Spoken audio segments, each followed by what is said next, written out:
I thought I'd give you a bit of an update in terms of nutrient deficiency in aquaponic systems and some of my experiences that I've picked up through growing plants in an aquaponic system.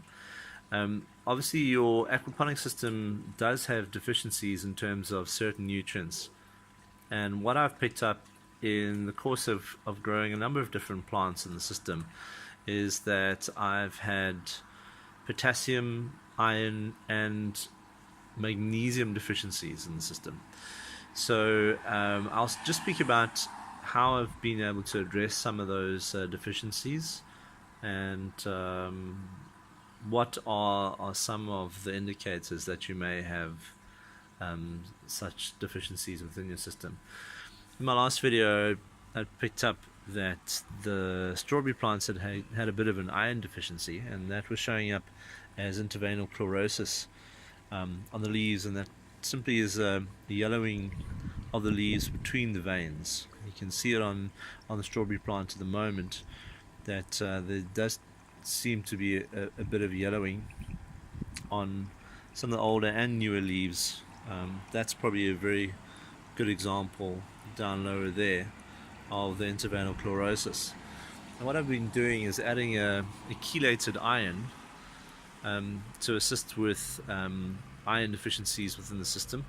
The particular chelating iron that I've been using is effective in a system up to a pH of 9, so it's very effective, and it has been helping, but it seems like I still need to add a bit of iron. And what I've been doing is adding the chelated iron on a 3 weekly basis, just to bring up the iron in the system to help the plants to grow effectively and efficiently. The other issues that I've picked up as well include the magnesium, and I've been adding magnesium sulfate, Epsom salts, to assist with the magnesium deficiencies, and then also the potassium in the system as well has been low. Not on these particular plants, I've not picked up any deficiencies on the strawberries all the time, but on other plants that I had in the system prior to growing strawberries in the time.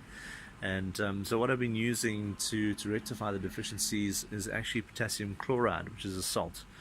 Now, on these particular deficiencies, I've moved away from adding any kind of nutrients to the solution. I've relied more on foliar sprays, and the reason being is that magnesium, calcium, and potassium tend to react with one another in an aquaponic system.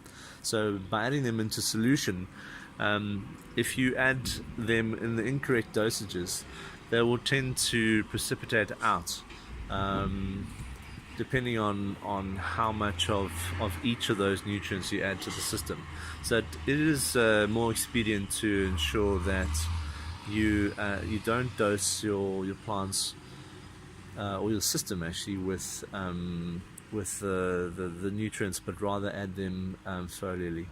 So the potassium chloride I mix with water and apply foliarly.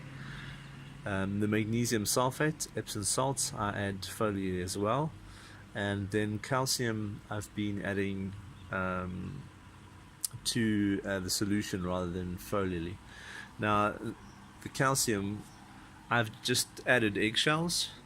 Eggshells treated with acetic acid to release calcium ions, and that seems to work quite well. So I crush the eggshells into a very fine powder and then mix it with your normal house vinegar, and it creates a calcium supplement that's in solution that you can add very simply to your aquaponic system.